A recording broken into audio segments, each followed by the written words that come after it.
when my daughter Sarah looked me in the eye and said, "Mom, it's just for legal reasons." I smiled and signed the papers. Within 48 hours, I'd lost my house, my savings, and my children's respect. But they forgot one thing. I'm the woman who taught them everything they know. And now they're about to learn what happens when you betray the person who sacrificed everything for you. What I did next will shock you. But justice demanded nothing less. Before we begin, tell me where you're watching from. It's amazing to see how far these stories go. And please subscribe. It really helps me share more of them with you. I was folding laundry in the living room of the house I'd called home for 23 years when my 3 children walked in with briefcases and serious expressions. The autumn light streaming through the windows I'd hung curtains on, the ones I'd saved for months to afford, cast everything in golden hues. It should have been beautiful. Instead, it felt ominous. Sarah, my eldest at 31, led the way in her sharp business suit, the kind I could never afford when I was her age, working double shifts as a nurse to put food on our table. Behind her, Marcus, 29, avoided my eyes while clutching a leather portfolio that probably cost more than I spent on groceries in a month. Emma, my baby, at 26, lingered by the door like she wanted to flee. Her designer handbag, the one I'd helped her buy for her first job interview, clutched against her chest. "Mom, we need to talk," Sarah announced, settling onto the couch I'd bought when she was in high school. The same couch where I'd held her during her first heartbreak, helped Marcus with calculus until 2 in the morning, and read bedtime stories to Emma until she was far too old for them but still begged for just one more chapter. I'd set down the towel I'd been folding, one of the good ones I'd saved for special occasions that never seemed to come. After Robert died, I'd stopped waiting for special occasions. Life was too short and too uncertain. "What's this about, honey?" I asked, though something in their synchronized serious expressions made my stomach clench. Sarah exchanged glances with her siblings, the kind of look that said they'd rehearsed this conversation. "We've been consulting with a financial advisor and an estate attorney about your situation." My situation. At 62, I was finally debt-free after decades of putting my children through private schools, college, graduate degrees, and helping with down payments on their first homes. My situation was that for the first time since Robert's death 10 years ago, I could finally breathe without calculating how much money was left in my checking account.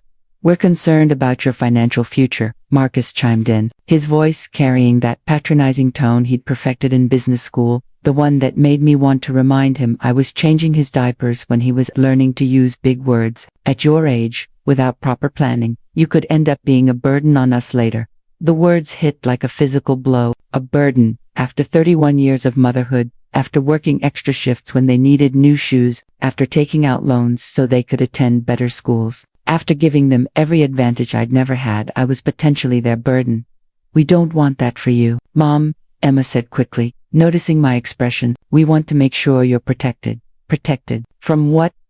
From living in the house I'd paid off, from managing the savings I'd accumulated through decades of careful budgeting and sacrifice. Sarah slid a thick stack of papers across the coffee table, the same table where we'd done homework, played board games, and shared countless family meals when money was too tight for restaurants. "We've found a solution that benefits everyone," Sarah continued. "We want to put your assets into a family trust. The house, your savings, everything. It'll protect you from estate taxes and ensure everything stays in the family." I picked up the documents, scanning the legal jargon that might as well have been written in ancient Greek. "I don't understand. Protect me from what, exactly?" "Mom," Sarah's voice took on the patient tone she used with her 6-year-old daughter, my granddaughter who called me Nana, and still thought I hung the moon. "You're not getting any younger. What if you need long-term care? What if there's a lawsuit? What if you make poor financial decisions? This way, everything is protected. And you don't have to worry about complex financial planning, poor financial decisions." From the woman who'd stretched every dollar to make sure they never went without, who'd built a secure retirement from a nurse's salary, who'd managed to pay off a house and accumulate savings while raising 3 children alone, and who manages this trust? I asked, though something cold was already settling in my stomach like a stone.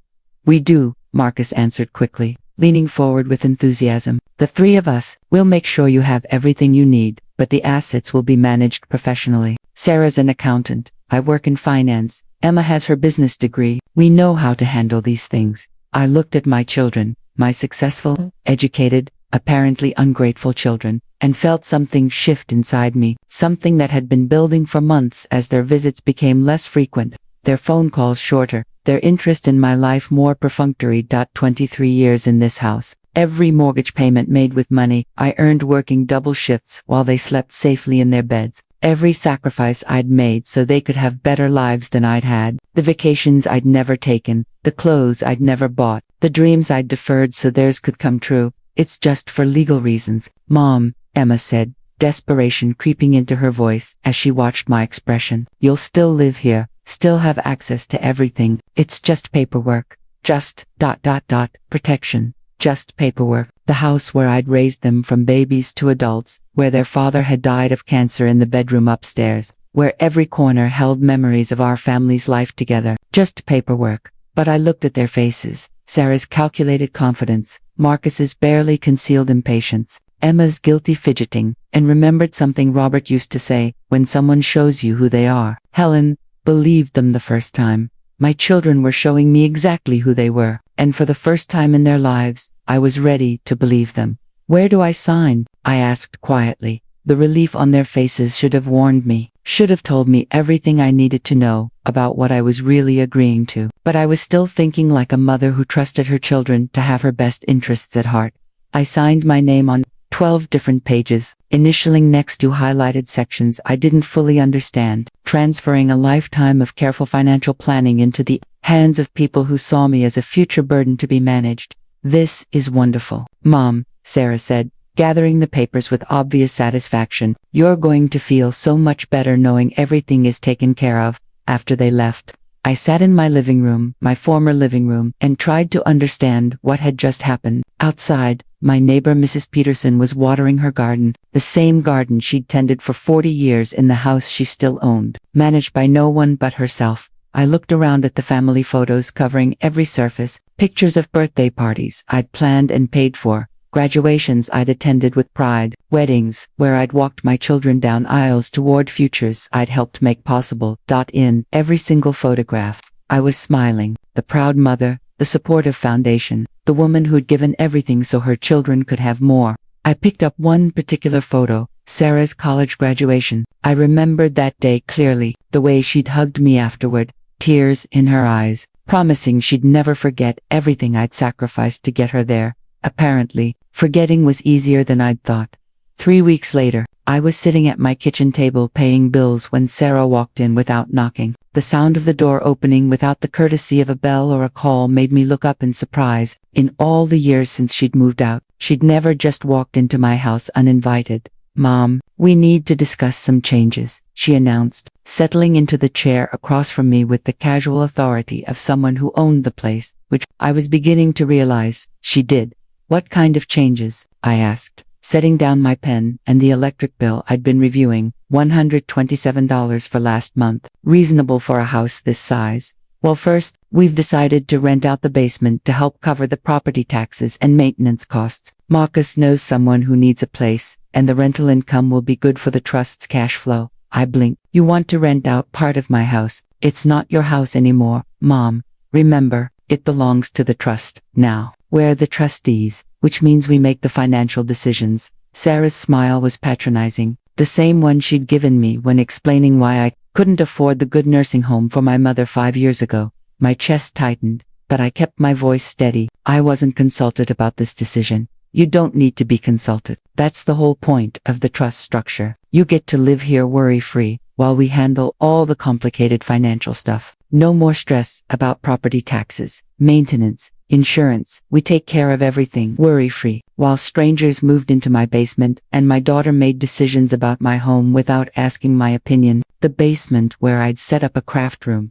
where I kept Robert's tools and workshop, where I stored decades of family memories in carefully labeled boxes. There's something else, Sarah continued, pulling out her phone and opening what looked like a spreadsheet. We've been reviewing the trust's finances, and frankly, you're spending too much on groceries and utilities. We're implementing a budget to ensure the assets last. My allowance? The word came out sharper than I intended, laden with disbelief. Your living expenses, Sarah corrected, as if the terminology made the concept less insulting. We've analyzed your spending patterns over the past 6 months.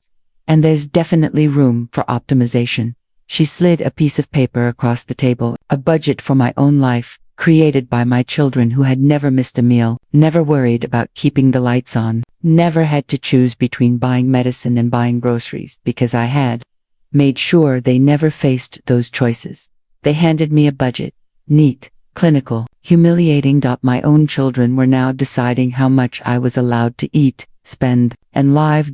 All while my life savings sat locked behind their signatures. This is ridiculous, I said, my voice finally cracking. Sarah, $400, I whispered. You think feeding my family, donating to the food bank, buying real food, that's waste? The words felt heavier than any bill I'd ever paid. Since when did generosity become a mistake? That's exactly the kind of inefficient spending we need to eliminate, Sarah replied, making a note on her phone. The food bank donations, the expensive organic groceries, the generous gifts to the grandchildren, it all adds up to financial waste. Waste. Generosity was waste. Charity was inefficient. Buying my grandchildren birthday presents was financial mismanagement.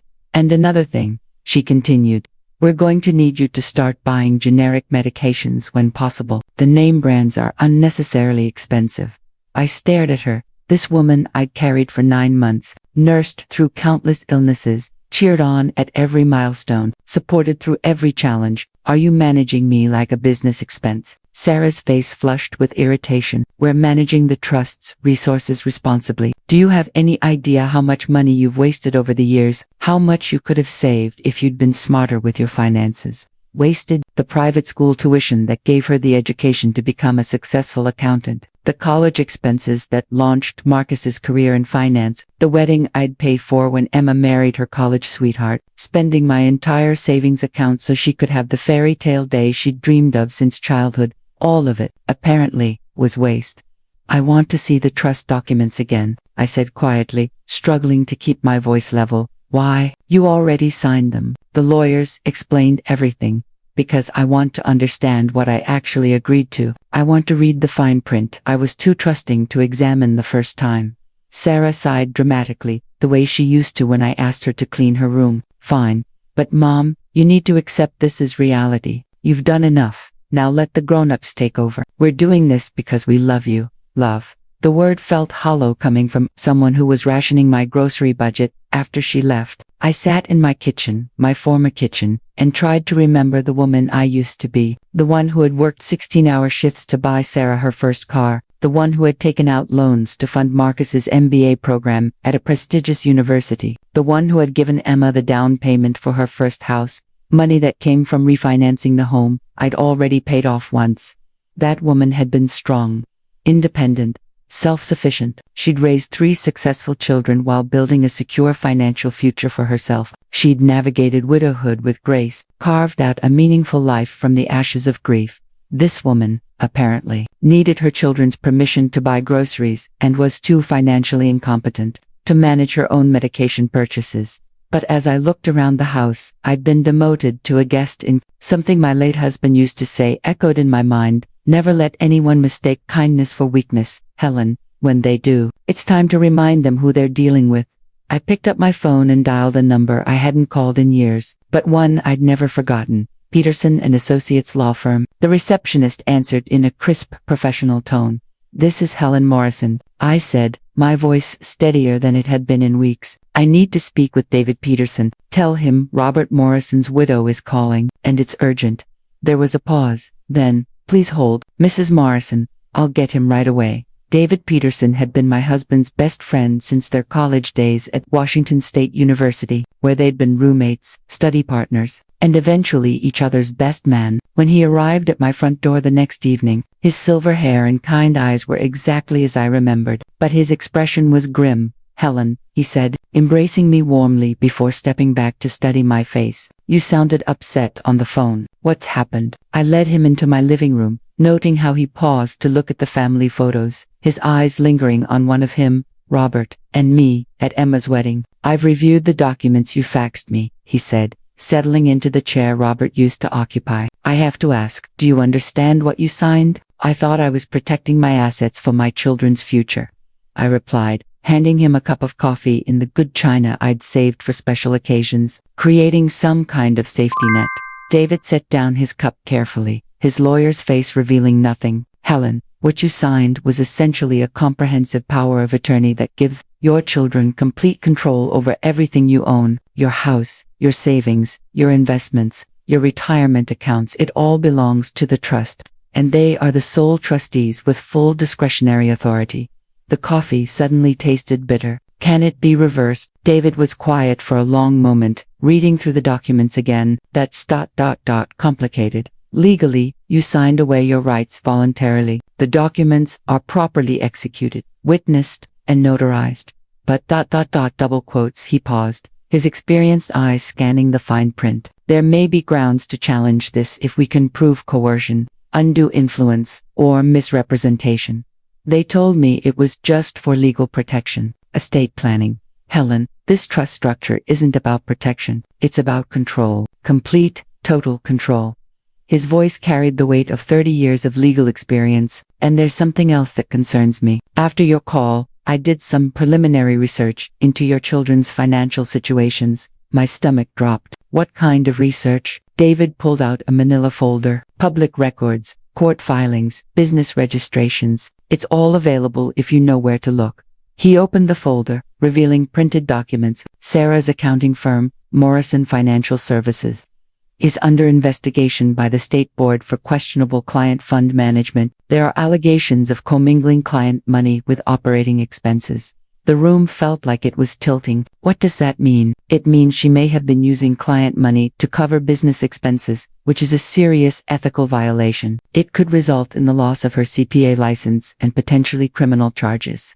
He turned to another document. Marcus's investment company lost a major lawsuit last month. A wrongful termination case where he fired a female employee who reported sexual harassment. The judgment was for $85,000, plus her legal fees. He's facing significant personal liability because his business insurance doesn't cover discrimination claims. My hands were shaking as I reached for my coffee cup. And Emma and her husband are 3 months behind on their mortgage. They're facing foreclosure proceedings. The bank filed a notice of default 2 weeks ago. The papers in front of me seem to blur. Are you telling me they're all in serious financial trouble? I'm telling you that 3 people with desperate money problems convinced their wealthy mother to sign over her assets to their control. The timing is highly suspicious. Helen, I sat back in my chair, pieces of a puzzle clicking into place with sickening clarity. Sarah's sudden interest in my financial future.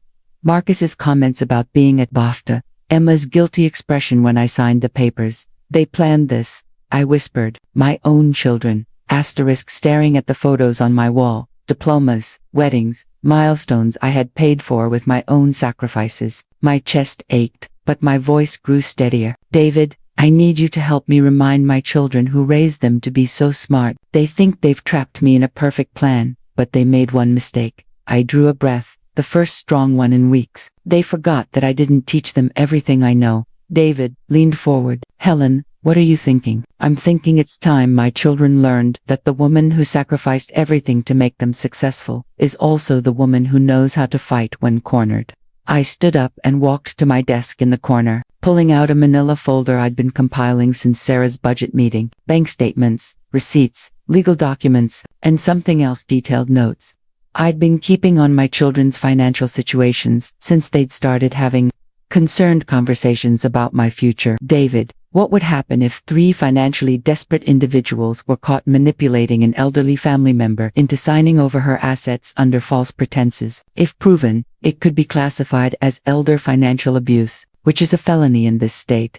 And what if those same individuals used their positions as trustees to immediately transfer trust assets to pay their own debts? David's expression grew serious. That would be embezzlement and breach of fiduciary duty, also felonies. I set the folder on the coffee table between us. Then, I think it's time to gather some evidence. Over the next week, I did something I hadn't done since my children were teenagers, testing boundaries. I became a detective, but this time, instead of searching bedrooms for hidden cigarettes or checking phone records for unauthorized calls, I was uncovering a conspiracy that made their adolescent rebellions look like minor infractions. David had given me a crash course in financial forensics, and I discovered I had a natural aptitude for following money trails. Perhaps it came from decades of managing a household budget down to the last penny. Or maybe it was the methodical thinking I'd developed as a nurse, where attention to detail could mean the difference between life and death.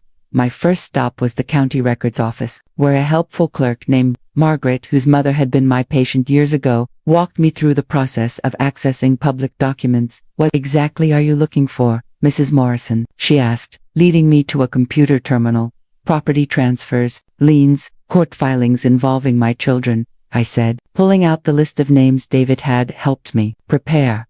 What I found over the next 3 hours made my blood run cold. Sarah's business had 3 judgments against it totaling $127,000. Her personal residence had been refinanced twice in the past 18 months, indicating she'd been pulling equity out to cover expenses. Most damaging of all, there was a tax lien filed by the IRS for $43,000 in unpaid business taxes.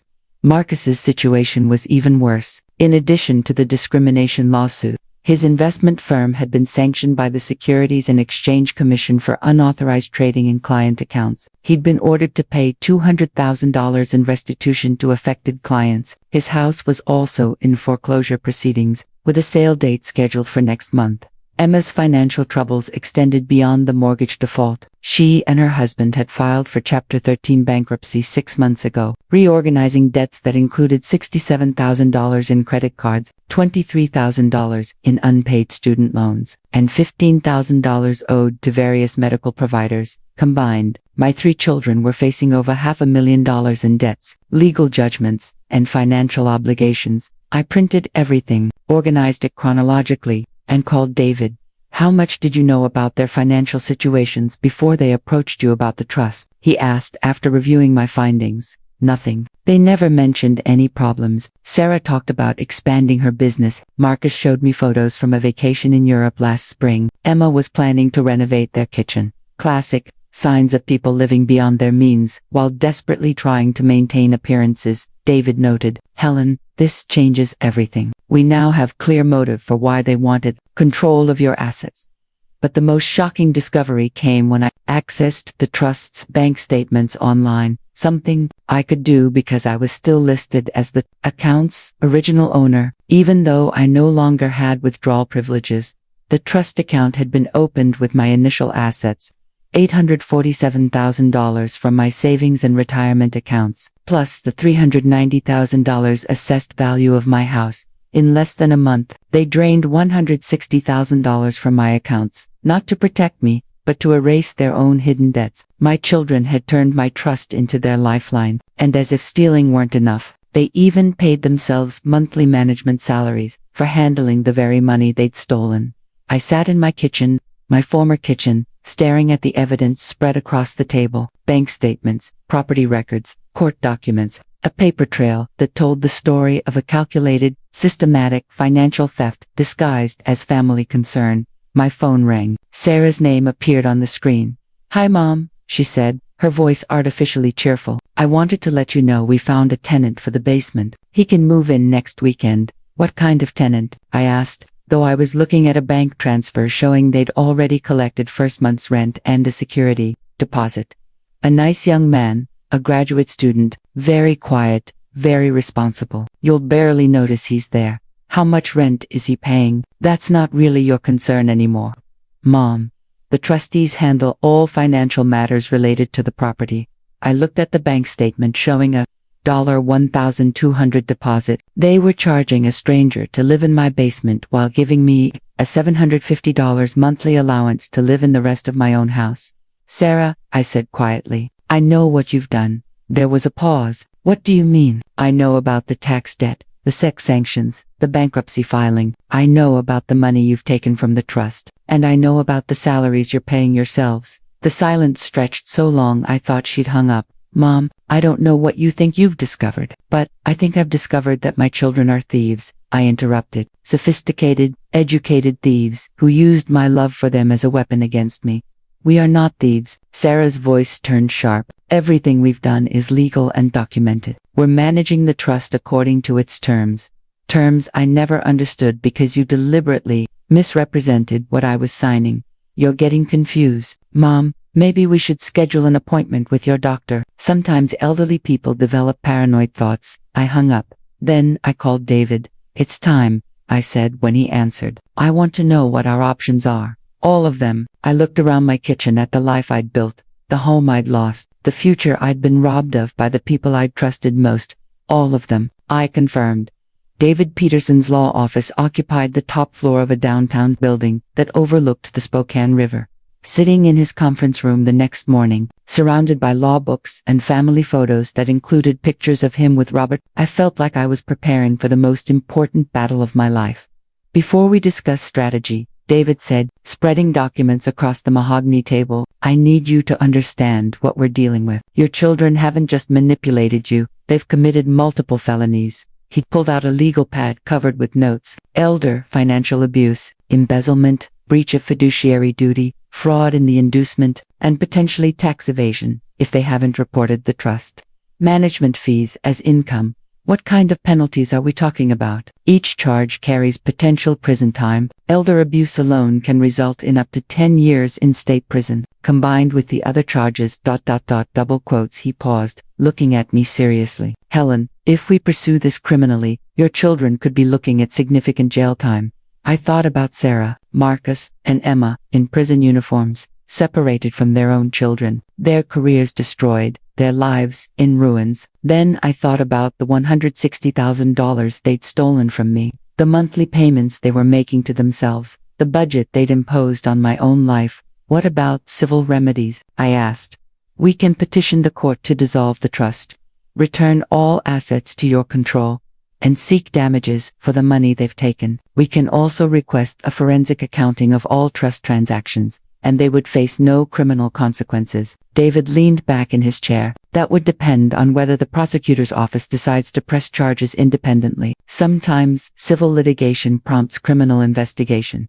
I stared out the window at the river below, watching the water flow steadily toward its destination despite obstacles in its path. Robert and I used to walk along that riverbank when we were dating, planning our future together, dreaming about the family we'd raise. There's another consideration, David continued, your grandchildren. How will this affect them? Sarah's daughter was 8, just starting to understand the world beyond her immediate family. Marcus had twin boys, age 5, who called me Grandma Helen and climbed on my lap every Sunday after church. Emma's son was 3, still in the stage where he thought all grandparents existed solely to spoil him with cookies and bedtime stories. If their parents go to prison, I said slowly, those children will suffer for crimes they didn't commit. That's the hardest part of situations like this. Innocent people always get hurt when families implode.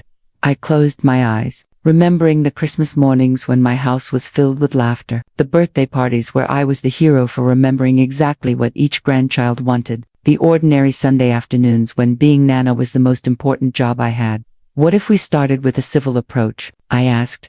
Give them a chance to make this right before involving criminal prosecutors. David nodded approvingly. That's often the wisest strategy. We file a civil suit demanding return of all assets and dissolution of the trust. If they cooperate and make full restitution, we might be able to resolve this without criminal charges. And if they don't cooperate, then we turn over our evidence to the district attorney and let the criminal justice system handle it. Over the next hour, we outlined a strategy that felt both legally sound and morally defensible. David would prepare a comprehensive demand letter detailing exactly what we knew and what we wanted. My children would have 30 days to respond with full restitution and dissolution of the trust.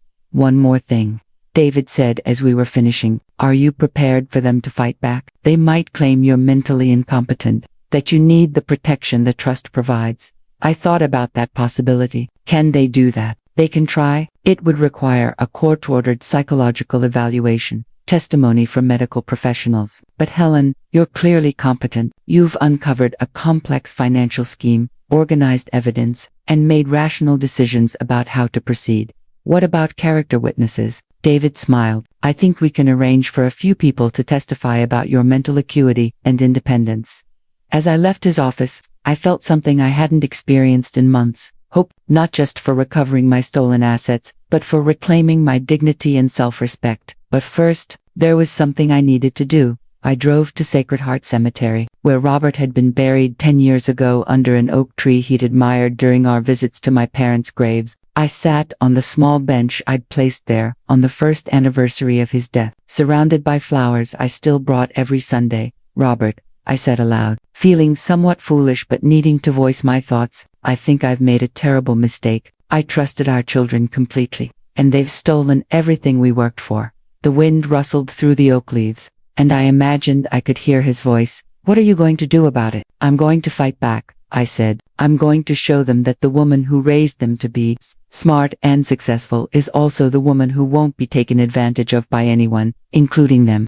I sat there for another hour, planning my next moves and drawing strength from the memory of the man who'd always believed I was capable of handling whatever life threw at me. By the time I drove home, I knew exactly what I was going to do. The next morning, I did something I hadn't done in decades. I played the helpless old lady, but this time, it was strategic. When Sarah arrived for her weekly check-in, which had replaced our former mother-daughter lunches, where we actually enjoyed each other's company, I greeted her with confusion and concern that wasn't entirely feigned. Sarah, honey, I'm so worried about something, I said, wringing my hands dramatically. I found these papers in Robert's old desk, and I don't understand what they mean. I handed her a folder containing copies of the documents David had helped me organize, bank statements showing the movement of my assets into the trust, highlighted to draw attention to specific transfers, property records showing the liens against her business, court documents detailing Marcus's legal troubles. Sarah's eyes widened as she scanned the papers. Mom, where did you get these? I was looking for the warranty information on the washing machine. I lied smoothly.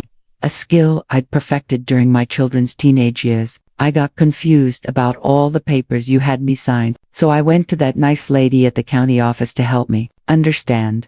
I watched her face carefully as she realized what she was looking at, complete financial breakdown of how my money had been redistributed within days of signing the trust documents.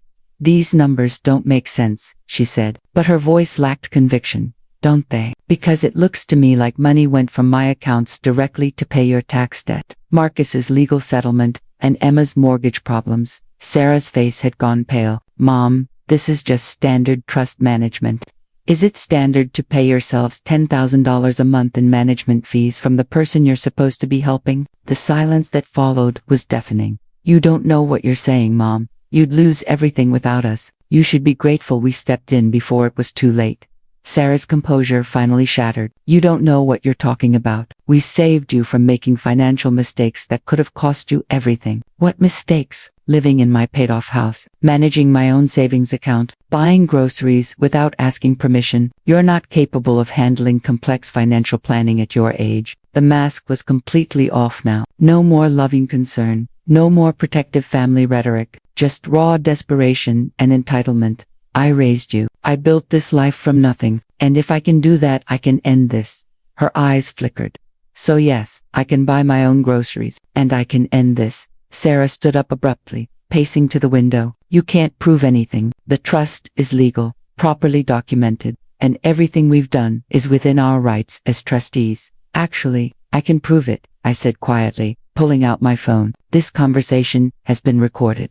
Sarah, every admission you just made about your financial problems, every justification for taking my money without my knowledge, her face went white. You recorded me. I recorded you confirming that you used my trust assets to pay your personal debts. I recorded you admitting that you see me as incapable of managing my own life. And most importantly, I recorded you getting defensive when your own mother asked questions about her own money. Sarah's hands were shaking now. What do you want? I want you to call Marcus and Emma. I want all three of you here tomorrow night at 7 o'clock, and I want you to bring every single document related to my trust. Every bank statement. Every transaction record. And if we don't, I smiled, the same expression I'd worn when she was 16 and tried to lie about where she'd been all night. Then David Peterson will be very interested in this recording, along with the district attorney's office. The atmosphere in my living room the next evening was thick with tension. All three of my children sat like defendants awaiting sentencing, their briefcases and manila folders spread across the coffee table like evidence at a crime scene. Sarah had arrived first, her usual confidence replaced by nervous energy. Marcus followed 20 minutes later, his face drawn and pale. Emma, was last, her eyes red from crying, whether from guilt or fear. I couldn't tell. David Peterson sat in Robert's old chair, his legal pad ready, his recorder placed prominently on the coffee table next to a stack of documents that detailed every fraudulent transaction my children had made. Before we begin, I said, settling into my favorite chair, the one I'd bought with my own money in my own house, before my children decided I was too incompetent to make such decisions. I want you to understand something. This meeting will determine whether this matter stays within the family or becomes a public criminal investigation. Marcus shifted uncomfortably. Mom, we can explain everything. You'll have your chance to explain, I interrupted. But first, you're going to listen.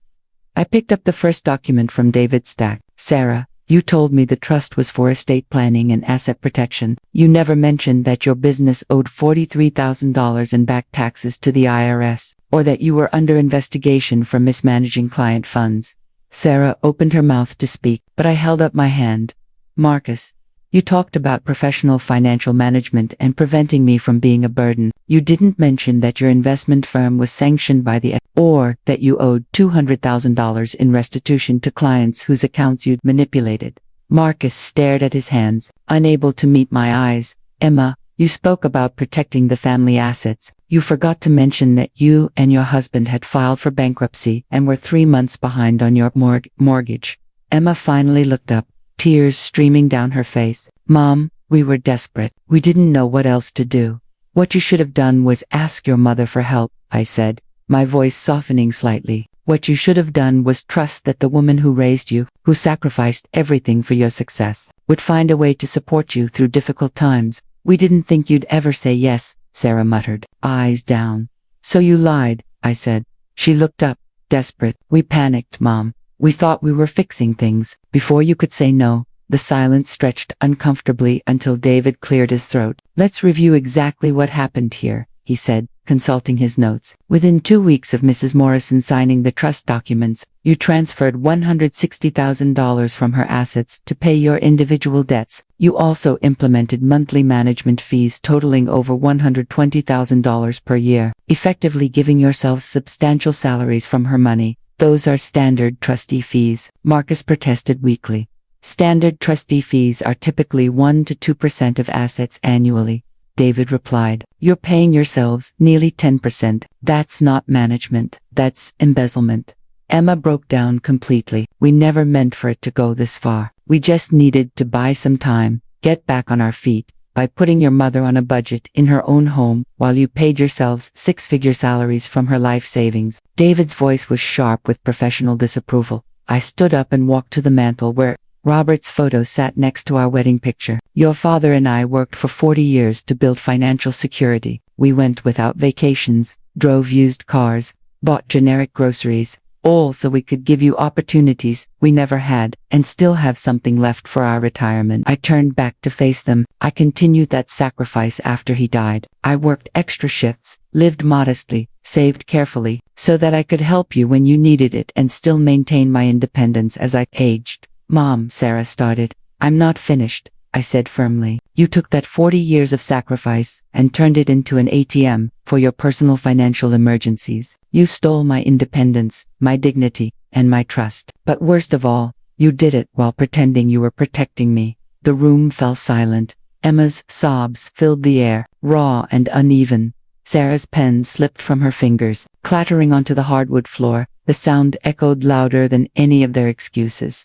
Marcus shifted in his seat, jaw clenched, eyes fixed on the table. For the first time, they looked less like children defending a mistake and more like defendants awaiting a sentence. I sat back down, feeling the weight of every word. David, please explain their options. David consulted his legal pad. You have 30 days to voluntarily dissolve the trust and return all assets to your mother's control. You must also repay every dollar you've taken beyond legitimate administrative expenses, approximately $280,000. When we include the monthly fees, Marcus's face went gray. We can't possibly pay back that much money. Then you'll liquidate assets, refinance properties, whatever it takes, David replied, because the alternative is criminal prosecution for elder financial abuse, embezzlement, and fraud.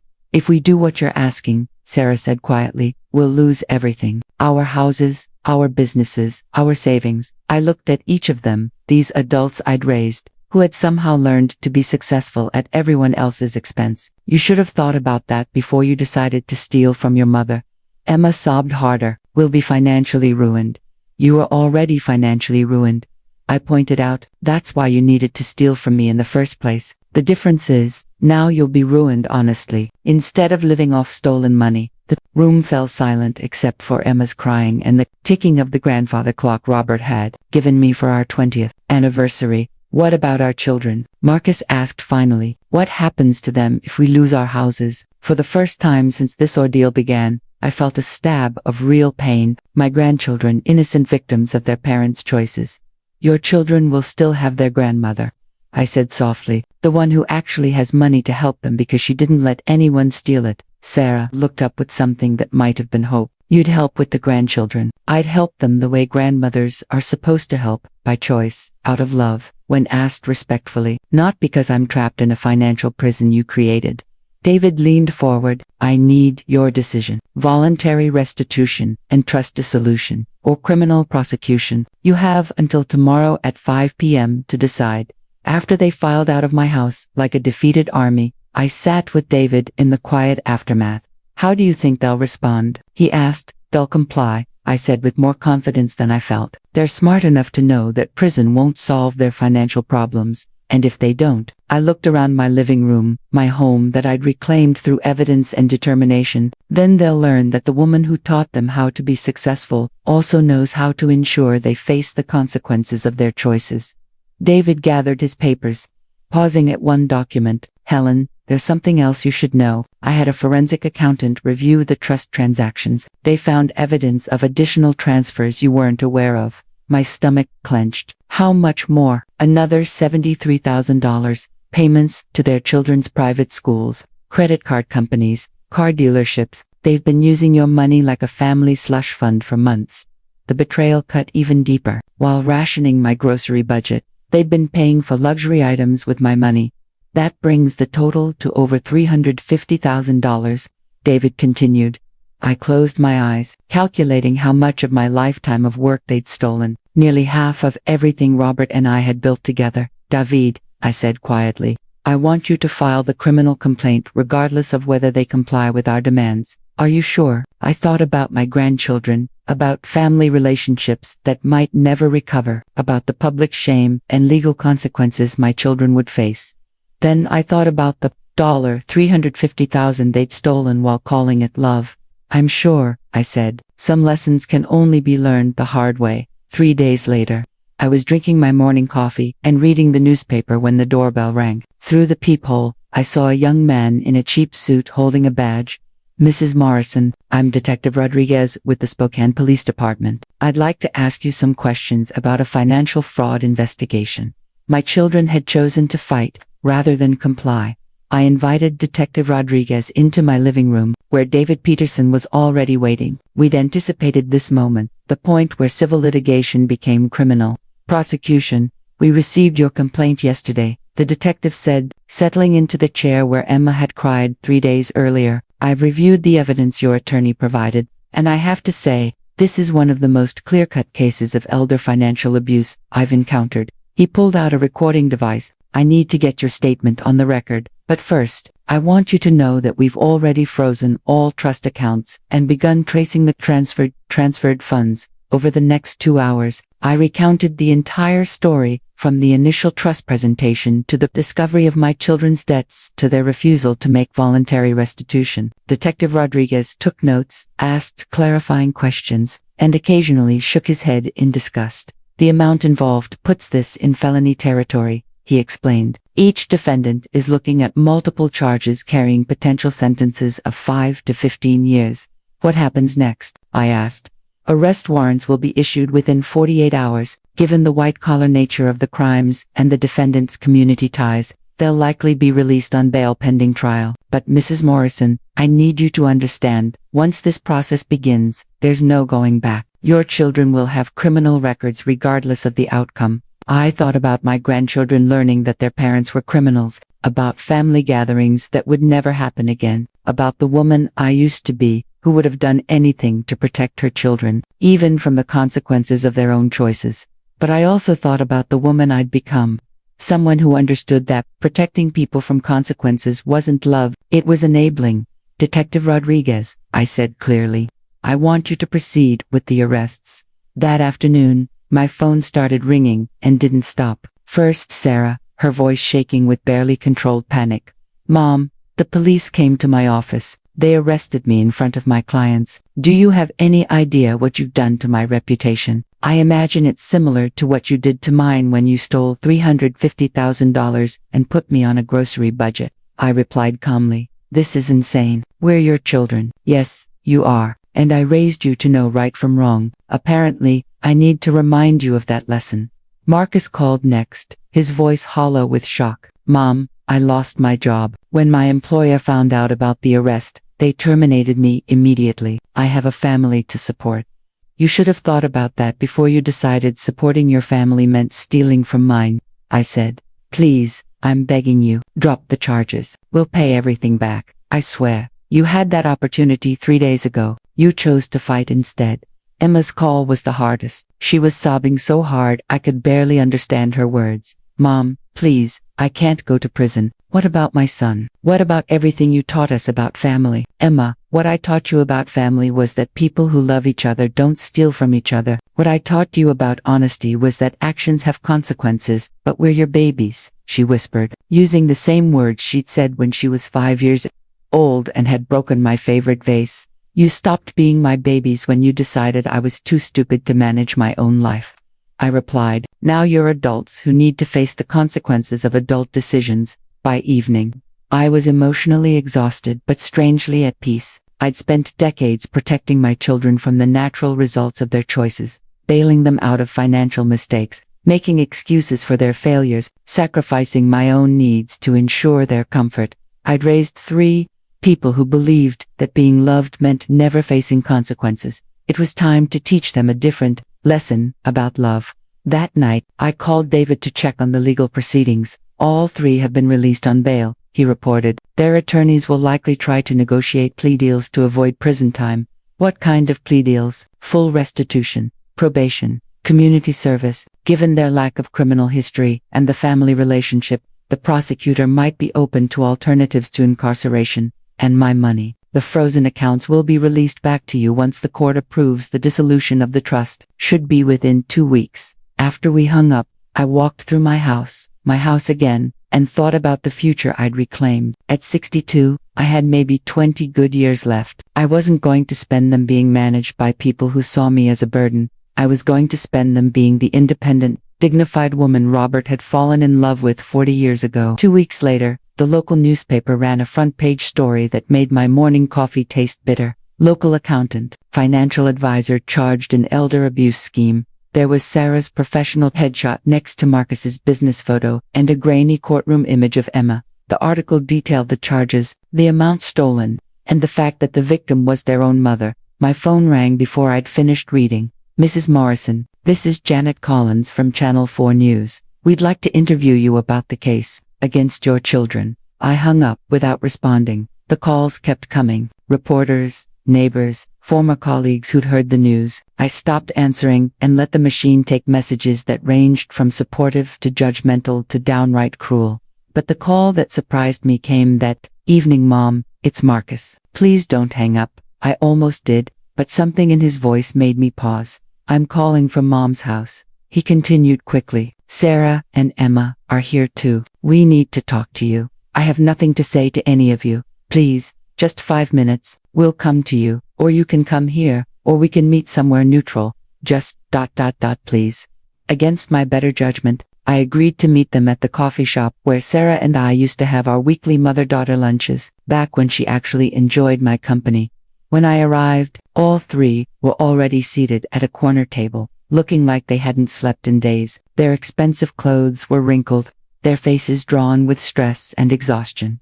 Thank you for coming, Sarah said quietly as I sat down. We know you didn't have to. You're right, I didn't. What do you want? Emma leaned forward, her eyes still red from what appeared to be constant crying. We want to apologize, really apologize. Not the fake stuff we said before, when we thought we could still get away with it. And we want to explain something, Marcus added. Not excuse what we did, but help you understand how it happened.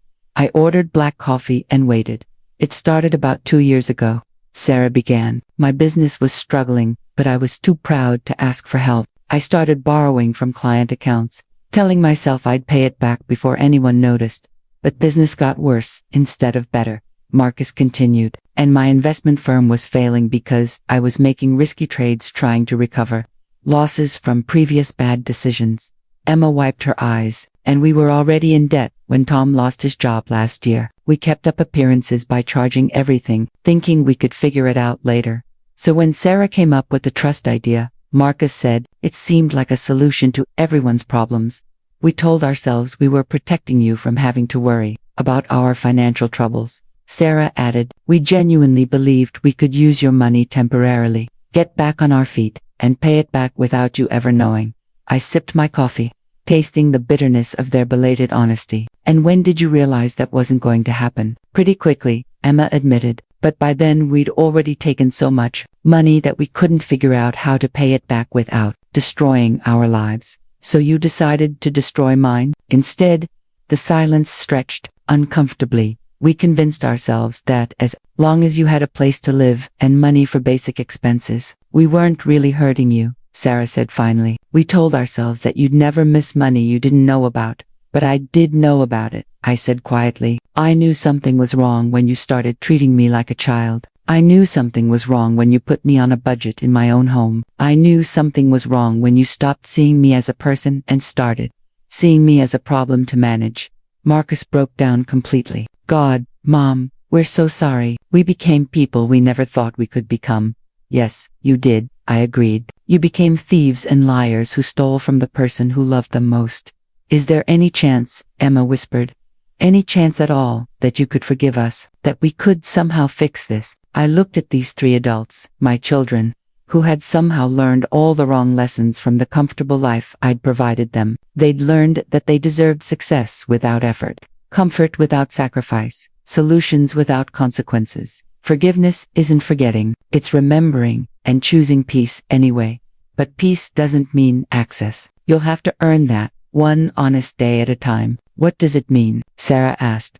It means you face the consequences of your choices. You serve whatever sentence the court gives you. You rebuild your lives honestly, without expecting me to finance your recovery. And then, Marcus asked hopefully, and then maybe, in a few years, when you've proven that you understand the difference between love and exploitation, we can talk about having a relationship again.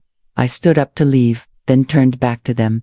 One more thing. Your children, my grandchildren, will always be welcome in my life. I won't let your mistakes cost them their grandmother's love, but they'll learn about honesty and consequences by watching how this situation plays out. As I walked to my car, I felt something I hadn't experienced in months. Clarity. My children needed to learn that love didn't mean an absence of consequences. It meant caring enough about someone to let them face the results of their choices, even when it was painful. It was the hardest lesson I'd ever had to teach them, but perhaps the most important one. 6 months later, I sat in a courtroom as my children received their sentences. The judge, a woman about my age, with kind but firm eyes, had listened to 3 days of testimony, reviewed bank records, and heard character statements from both sides. This case, she said, represents a particularly troubling form of domestic financial abuse. The defendants used their positions as trusted family members to systematically steal from their mother, a woman who had sacrificed her own financial security to ensure their success. Sarah received 2 years in prison, suspended to 1 year with 4 years probation and 500 hours of community service. Marcus got 18 months suspended to 6 months with 5 years probation. Emma, as the least involved, received 1 year suspended with 3 years probation. All 3 were ordered to pay full restitution of $387,000, the total amount they'd taken when attorney fees and court costs were included. However, the judge continued, I'm also mindful that family relationships can be healed through genuine accountability and changed behavior. I'm structuring these sentences to allow for that possibility while ensuring that consequences are meaningful. After the hearing, I met with David Peterson in the courthouse hallway. How do you feel? He asked. Like justice was served, I replied, but also like my family will never be the same. maybe that's not entirely a bad thing. Helen, maybe your family needed to change. He was right. The old family dynamic had been built on my endless giving and their endless taking that needed to end. Over the following months, something unexpected happened. My children, faced with real consequences for the first time in their adult lives, began to change.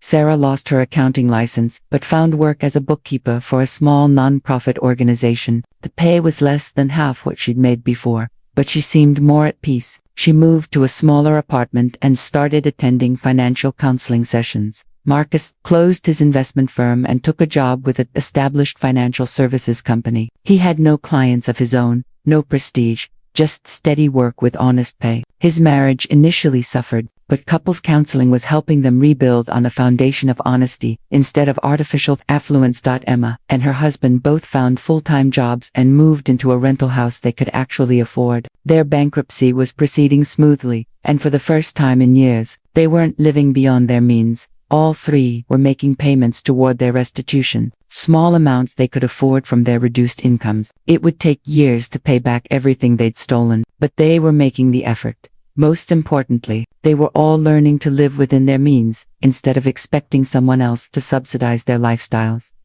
My grandchildren took longer to understand why Nana had made Mommy and Daddy go to court. As my 8-year-old granddaughter put it, I spent hours explaining that sometimes grown-ups make bad choices and have to face consequences, just like when children break rules, but you still love them, she asked during one of our Saturday afternoon visits.